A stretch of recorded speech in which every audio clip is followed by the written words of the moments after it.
Here we are again talking about coaching. And today, as always, I'm here with Sevash and Yannick. Hi, guys. Hello. Hey. Cool. So today we've got a question that was sent in by SY.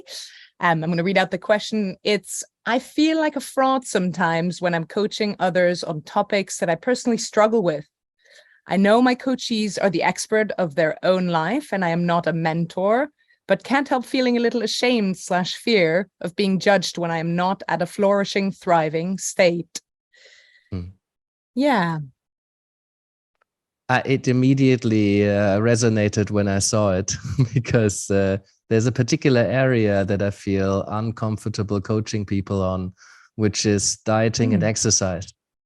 I used to be in really good shape. I used to do lots of exercise. I've never really eaten that well, but it often doesn't matter so much when you're younger. So I have my own kind of history with why that is, and I understand, why I struggled with healthy diets. Exercise also didn't have fantastic role models, but I always liked moving my body. And that was, at some point, some of this fell apart because of some injury and then some other issues. And then the pandemic hit. And since the pandemic hit, I wasn't really leaving the house much anymore because my work was 100% from home. And so things kind of deteriorated. I've never quite been super good with setting new habits in a strategic way and just getting over myself, getting things done. I often rebel against myself in these kind of things. So yes, I have more weight than I would like to, and I really struggle with recreating an exercise routine. And whenever this kind of topic came up in existing clients, it's absolutely fine because they're different to me. And it doesn't matter what works or doesn't work for me. I need to just hold that space for other people to figure this out. But I definitely resonate with you want something that I really struggle with. And I don't feel like, on some level, I feel I should have my ducks in a row and I should have figured this out and I should be better at this before I help somebody else do it. But then I also know very much that I don't need that. Right. So that's kind of my initial thoughts, just kind of resonating with somebody wants something that I don't have or that I struggle with creating. Do I have what it takes to help them get that? Don't they think I'm a fraud? Do I think I'm a fraud? So I don't, but I could see why someone else might.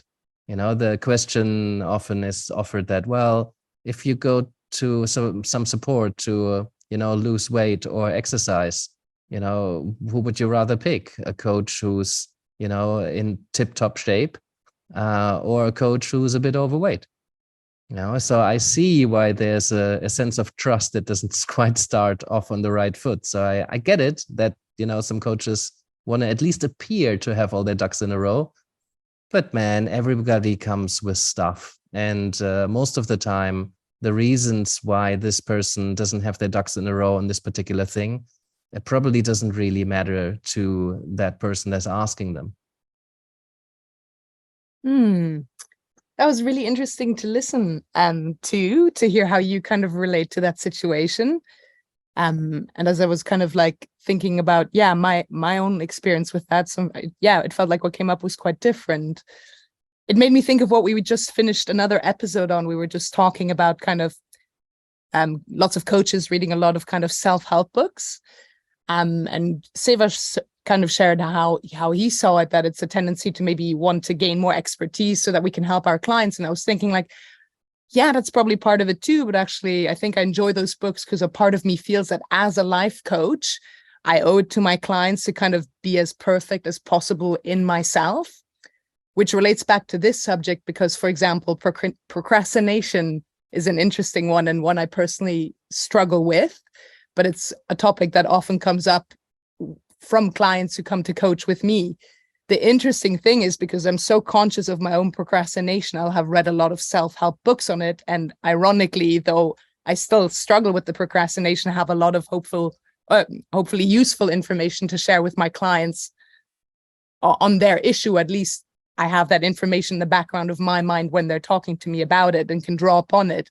So even though, it's not a skill I've mastered myself, I don't then feel out of depth to kind of talk to a client about it. And the best thing about it is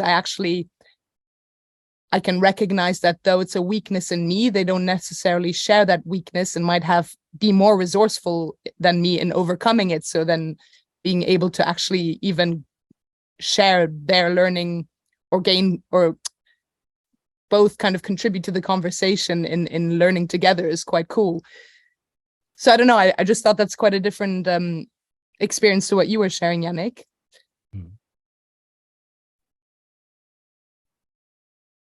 Yeah, I think this is a really, really great question, because I think, and I look at it very, very different than I used to look at it. So one of the things for me, feeling like a fraud, that really motivates me to work harder on to become a better coach, and to work harder, like I think it's similar to what Nikki says, like work harder to improve myself, which I think on the one side can be healthy, can be useful, but it's also like slowing down to looking like, why am I doing this? Right? We create a lot of pressure on ourselves to like, oh, I need to have myself together, right? And then feeling like almost like embarrassed, like, and like, oh my God, like if there was like a big brother camera here, like my clients wouldn't hire me, right? And I think just slowing down to that, right? That feeling like, so what I wrote down is like feeling like a fraud is okay. But I think what's the important part is that, we want to be mindful of how we bring that into the coaching space. How we bring those feelings and the stories, because then it can get in the way of holding the space for the client. I think that's why, again, having your own life coach or having a supervisor is so important, because then you can work on that stuff. And it doesn't mean that you need to be perfect, but you can work on your own feelings and your own stories, right? And park that. It's easy to park that when you're actually working on it, right? I think when, I've had that feeling before, Yannick, it's like, oh, you know what, I'm not fit, so I can't help this person lose weight. And the more present I got to that, and the more I start actually working on that story myself, the more I start seeing that, hey, you know what, it's my coaching skill. Even there's been times where I struggled in my own relationship, and I've helped people transform their relationship by just getting really present to what's in front of me, what's in there in that space. And sometimes also being okay to just share, like, hey, this is not an area where, and that for me is like empowered vulnerability. Not saying like, hey, you know what, like I suck at this area, but I can help you. But it's like, hey, this is an area where I'm focused on myself. But I can see that, that there's some things that we can look at that could be really helpful. Also, it comes back to that idea, right, that the client usually has answers within them, right? And I think the more we can park our stuff, the more neutral we can show up, the more we can actually see that, the more we can connect the dots, that it's not that we need to bring those. We don't need to give them all the answers. We don't need to give them all that advice and say, well, this is what I did. Yeah, and I think that's what it comes back to. And I think that popped up in the last episode as well, right? If you're the kind of coach who advertises themselves or presents themselves as someone who knows stuff, who's an expert on something, who has good information, who has guidance, more of a mentoring, consulting, teaching, sharing information kind of coach, let me coach you through this. Then yeah, I think you need to have done whatever you're helping other people with successfully yourself. But if you're not that kind of coach, then you don't really need that, right? I'm really good at holding space for people to figure things out. And if they want to figure out how to lose weight or how to get into an exercise routine, chances are their process has nothing to do with mine. Chances are something that hasn't worked for me is going to work a treat for them. Chances are that something that has worked super well for me is not going to do anything for them, because we're all different. So if they're very similar to me, or at least they seem so, they're still probably going to be very different. But yeah, I don't think I need that. I need that information. I need to have had that personal success story. I'm thinking about, well, what is a fraud, right? I think I'm only a fraud if I pretend something that I'm not. And if I'm quite transparent, and I don't need to tell them, oh, the thing that you're doing, just letting you know, I've been struggling with that for years and it's not going anywhere. Maybe not the kind of confidence you want to inspire in the coaching approach. So if you don't say anything, does that mean that you're a fraud? I think if you're implying that you've done this successfully yourself, then yes, or if you're saying so, or if it comes across on your website. But I see way too many coaches being so weighed down by feeling they need to be this perfect individual, at least in these areas that they have decided to niche on. And I really think that's, it's painful to see, because, they don't necessarily need that, depending on what coach they want to be. So if you feel like you're a fraud, have that conversation with yourself. Maybe have a good look at what am I pretending to be or not? Or what story am I telling myself about that? Or what story am I telling other people about what I can and cannot do? And does it really matter? How can I present it in a way, or how can I be transparent in a way that still maintains the trust and the confidence in the space that you're providing? Nice. I really enjoyed that. It was just making me think, like, sometimes in a session when maybe something hits a nerve and we kind of, like maybe feeling insecure or out of your depth for not being able to have mastered that area that your client's trying to work on. I think what really helps me to snap out of that quickly is to remind myself of that simple saying. I can't remember who in which book said it, but remember, it's not about you. Like, so I say to myself, Nikki, it's not about me. And then I can park the judgment. And I think that's what it comes down to, right? We're judging ourselves in that situation. So that's a great and fast way to park my judgment, in case that's helpful for anyone else. Great. Sivash, anything you would add before we close this? No, I think I mentioned it, but looking again at that question, I think that part around shame and fear of being judged is probably the more important part, right? The fraud part will come up, but again, it's looking at that, like what is creating that, what's the story underneath that, because that shame again can reduce your professional self-esteem, right? And it can stop you from really, from really showing up in that coaching space and being useful to the other person. So again, I think it's the important part here is for me, I think the important part here is just really looking at how it's affecting who you are in this coaching space. And by the way, like, I've been through phases where I've been able to kind of like, like where I've been able to disconnect from who I am outside in my personal life and who I am in my professional life.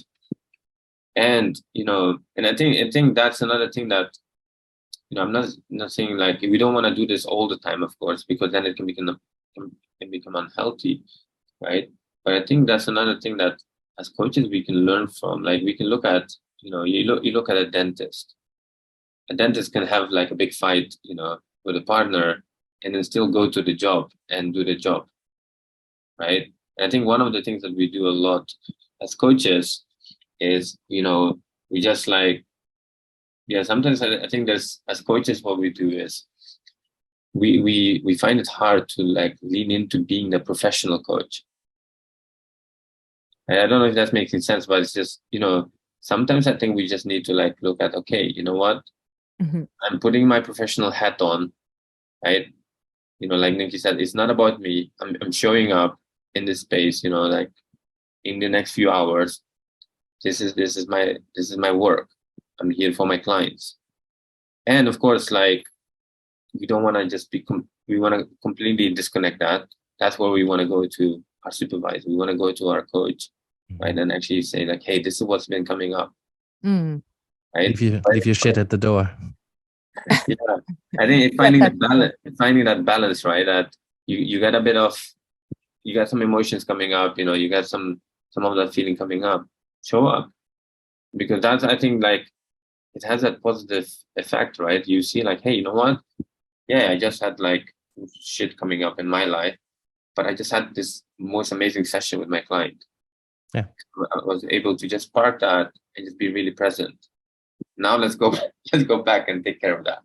Yeah, and that's a skill that we can learn, right? So I always make at least a few minutes before my sessions where I can just acknowledge what stuff I'm bringing, what's going on in my life. I have stresses and pressures, and there's occasional conflict here or there, or I'm just like, I had a bad parenting moment or something like that, and not feeling great about myself right now.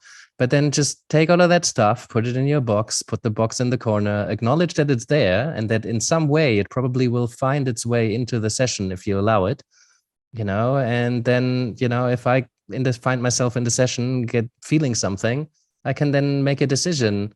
Why am I feeling this? Is this created in the space between us and it's relevant to my client?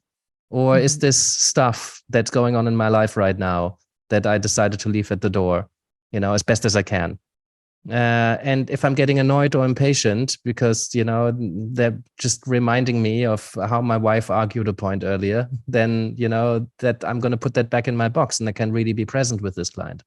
So it's not about, forget everything that's going on in your life while you're tuning into your clients. But like, nobody has all their ducks in a row. Nobody's perfect. Everybody's got shit going on, and it comes in phases as well. Like, are you just going to stop coaching because you're going through something? I don't think that's going to help your clients, and if you feel unable to coach because it's just so distracting, then yeah, maybe pause if you really feel you can't leave that at the door. But that's why it's so important to learn that skill. And feeling like a fraud is definitely something I take to supervision or coaching or therapy or whatever it might be, if it's persistent and aggressive, but in my experience, you can work through these kind of stories and create better stories. And then it really allows you to be present with your client, because otherwise you're going to be distracted. Nice. Like that a lot. Cool. Let's leave it here then. Thank you for listening, everybody. Thank